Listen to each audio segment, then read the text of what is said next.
pemenang video kafilah terkompak jatuh kepada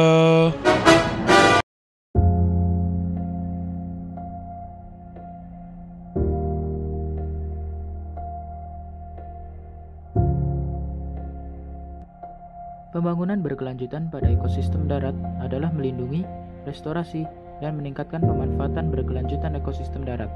Pembangunan berkelanjutan bukan hanya diucapkan secara lisan dan ditulis saja, tetapi juga butuh aksi secara nyata.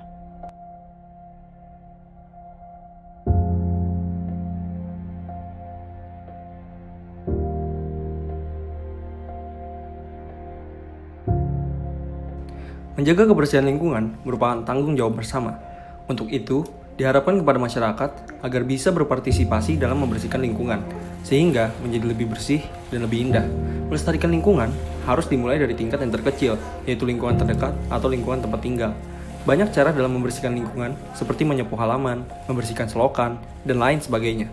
Manfaat dari aksi yang dilakukan adalah lingkungan terlihat lebih bersih, sejuk, bebas polusi, dan nyaman. Sebaliknya, jika kita tidak membersihkan lingkungan, lingkungan akan tercemar. Salah satu alasan mengapa sampah perlu dibina lebih lanjut adalah karena sifatnya yang sangat sulit terurai. Maka dari itu, untuk mengurangi volume sampah, kita sebagai masyarakat bisa bersama-sama untuk mendaur ulang sampah dari lingkungan sekitar. Contohnya, seperti mendaur ulang sampah plastik dengan cara dimanfaatkan menjadi kerajinan tangan. Manfaat dari aksi yang dilakukan tersebut adalah mengurangi polusi udara, meningkatkan daya kreativitas masyarakat, membuka lapangan kerja baru bagi masyarakat. Sampah adalah sisa-sisa aktivitas manusia dan alam yang belum memiliki nilai ekonomis. Sampah perlu dikelola supaya tidak mencemari lingkungan. Pengelompokan sampah ada dua macam nih, yakni sampah organik dan sampah anorganik. Sampah organik khusus sampah atau barang yang tidak bisa didaur ulang, seperti makanan yang sudah busuk, sayuran, dan dedaunan. Nah, sampah ini hanya bisa didaur ulang menjadi pupuk kompos. Kalau sampah anorganik, itu baru sampah yang dapat didaur ulang, seperti botol, kaleng, dan plastik. Dari sampah-sampah plastik ini, kita bisa mendaur ulang menjadi barang-barang yang lebih bermanfaat dan bernilai tinggi. Pohon adalah penyaring udara di bumi. Dengan daun dan batangnya, pohon menyerap gas dan komponen berbahaya di udara lalu mengeluarkan oksigen, sehingga membantu kita untuk bernapas. Di kota-kota besar, pohon biasanya juga menyerap gas polusi yang dihasilkan kendaraan seperti nitrogen oksida, ozon, dan karbon monoksida. Selain itu, pohon pun mampu menyingkirkan debu dan juga asap lainnya. Sebagai salah satu komponen ekosistem darat, satwa liar mempunyai peran yang sangat penting dalam menjaga keseimbangan alam. Kita, sebagai manusia yang berperan penting dalam penyelamatan dan pelestarian satwa liar, harus saling bahu-membahu dalam menjaga satwa-satwa tersebut dengan memberi makan hewan liar yang sedang kelaparan. Hal ini merupakan cara yang efektif demi keberlangsungan hidup satwa liar. Oleh karena itu, manusia harus mempunyai kepedulian dan perhatian terhadap makhluk hidup lain sebagai komponen yang menunjang serta melestarikan ekosistem. Membungkus belanjaan dengan kantong plastik adalah kebiasaan umum. Selain harganya murah, praktis, dan tahan air, beberapa tahun ini jumlah sampah plastik meningkat drastis. Cara yang paling bijak dan mudah untuk mengurangi sampah plastik adalah dengan membawa kantong belanja setiap berbelanja. Membawa kantong belanja pada awalnya memang sulit, tetapi tidak ada salahnya untuk membiasakan hal tersebut. Karena gerakan membawa kantong belanja dapat menyelamatkan bumi kita.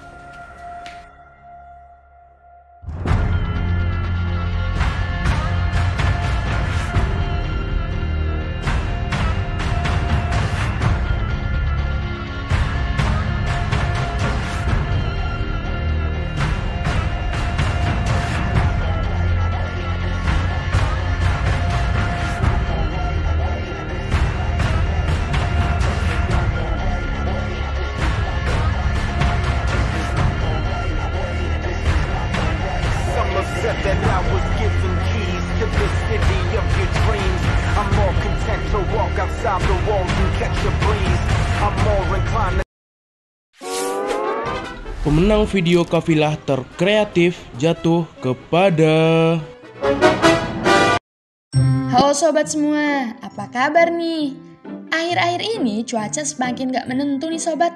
Pas jemur pakaian tiba-tiba hujan, nyalain kipas kedinginan, gak nyalain kipas kepanasan. Nah, itu tadi adalah sebagian dampak perubahan iklim. Perubahan iklim merupakan perubahan pola dan intensitas unsur iklim dalam waktu yang sangat lama. Bentuk perubahan iklim itu berkaitan dengan perubahan cuaca atau perubahan persebaran kejadian cuaca. Perubahan iklim tidak semata-mata terjadi tanpa sebab loh. Salah satu faktor yang dapat memacu terjadinya perubahan iklim yaitu pemanasan global yang disebabkan oleh sebagian besar aktivitas manusia. Emisi gas bahan kendaraan menjadi salah satu contoh aktivitas manusia yang dapat memicu pemanasan global. Setiap liter bensin yang kita gunakan untuk berkendara sehari-hari dapat menyumbang 10 kg karbon dioksida ke lapisan atmosfer bumi, serta bisa membuat lapisan ozon kian menipis, sehingga dapat memicu terjadinya perubahan iklim. Wah, kira-kira berapa kilogram karbon dioksida ya yang disumbangkan Indonesia ke atmosfer bumi kita? Untuk mengetahui lebih lanjutnya, mari kita simak wawancara SDG Poin 8 tentang perubahan iklim. Halo, di sini saya dengan Rahman bersama dengan Didi, Dea, Aulia, Rizka. Nah, untuk Didik nih, kamu tahu gak kenapa di Indonesia ini sangat panas? Mungkin ini karena pemanasan global. Menurut kamu apa sih penyebab dari pemanasan global ini? Mungkin karena adanya efek rumah kaca dari karbon dioksida yang disebabkan oleh aktivitas dari manusia. Apa sih perubahan iklim yang paling besar di Indonesia ini? Banyak banget dampak yang dirasakan karena perubahan iklim saat ini, seperti menurunnya kualitas air, menurunnya kualitas hutan, punahnya spesies, berubahnya habitat, dan kekurangannya area pertanian. Mana sih cara kamu mengatasi perubahan iklim yang ekstrim? Banyak sekali cara yang dapat kita atasi untuk mencegah perubahan iklim yang ekstrim. Antara lain, pertama, speak up mengenai betapa pentingnya isu lingkungan ini. Kedua, gunakan energi terbarukan. Dan yang ketiga adalah menghemat energi. Untuk Rizka nih, kamu tahu gak kenapa sih perubahan iklim itu dapat terjadi? Kurang tahu juga sih, kemungkinan dari meningkatnya konsentrasi gas karbon dioksida sama gas-gas lain di atmosfer. Itu tuh yang menyebabkan efek gas rumah kaca ya. Terus menurut kamu, apa sih upaya pemerintah untuk mengurangi pemanasan global ini atau perubahan iklim yang terjadi di Indonesia ini? Dengan meninjau ulang regulasi, tidak menggunakan laporan berlapis, dan tidak menggunakan produk-produk berbahan kimia. Siapa sih yang paling terdampak dari perubahan iklim ini? Menurut aku sih kayak orang-orang yang udah punya penyakit bawaan kayak kanker, asma kayak gitu. Soalnya banyak dari bagian polusi udara yang kayak bisa menyerang penyakit kayak gitu. Contohnya kayak asap, debu, karbon monoksida, sulfur dioksida, nitrogen oksida kayak gitu. Nah, setelah mendengarkan beberapa pertanyaan tadi, apakah kalian sudah tahu bagaimana menangani dampak dari perubahan iklim? Untuk menangani perubahan iklim, kita bisa melakukan beberapa cara seperti lebih sering menggunakan transportasi umum daripada kendaraan pribadi. Karena asap kendaraan merupakan salah satu faktor penyumbang polusi udara yang sangat besar. Di Indonesia sendiri juga sedang berusaha merealisasikan agar masyarakat lebih banyak menggunakan transportasi umum. Pemerintah mulai menyediakan beberapa sarana seperti KRL, MRT, busway, dan masih banyak lain dan tentunya bisa dinikmati oleh semua masyarakat. Selain kita dianjurkan untuk menggunakan transportasi umum, kita juga dianjurkan untuk tidak membuang dan membakar sampah sembarangan, karena hal tersebut juga menjadi pemicu polusi udara. Pergi ke Jogja naik bis, perginya seorang diri. Karena materi sudah habis, saya pamit undur diri. Perubahan iklim tidak bisa kita hentikan. Kita hanya bisa mengaturnya. Semua ada di tangan kita sendiri. Jangan biarkan kebodohan merusak bumi. Ubahlah segala ketakutan menjadi kekuatan untuk menyambut perubahan. Ayo, lakukan perubahan sebelum perubahan merubah hidupmu. Save Earth for Water.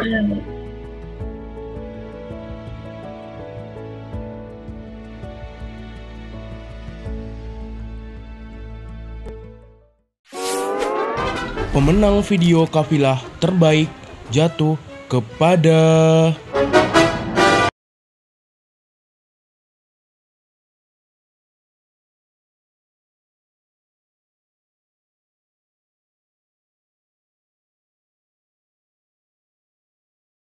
melakukan perbuatan melawan hukum dalam Sejak 2017 hingga tahun lalu, Indonesia ini terus menekan angka pengundulan hutan. Dinilai sebagai ulah manusia yang melakukan penebangan hutan.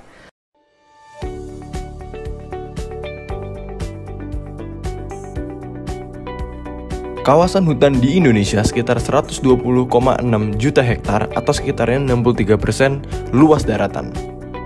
Hutan di Indonesia mendapat posisi ketiga terluas di dunia dan berperan sebagai paru-paru dunia. Tapi beberapa banyak kita kehilangan hutan tiap tahunnya. Padahal hutan memiliki fungsi untuk menyediakan oksigen, mengurangi terjadinya abrasi, mengatur tata air, dan menjadi rumah bagi ribuan jenis flora dan fauna. Kerusakan terjadi salah satunya di daerah Danau Toba, Sumatera Utara. Padahal Danau Toba menjadi salah satu tempat wisata unggulan di Indonesia. Kasus deforestasi menjadi penyebab utamanya kerusakan hutan. Sepanjang tahun, hutan di Indonesia mengalami deforestasi. Deforestasi dapat diartikan sebagai penebangan hutan. Deforestasi terjadi ketika area hutan ditebang habis dan diganti dengan bentuk penggunaan lainnya. Hampir sebagian besar aktivitas deforestasi ditunjukkan untuk membuka lahan produksi pangan. Contohnya adalah pembukaan lahan untuk peternakan, pertanian, serta perkebunan.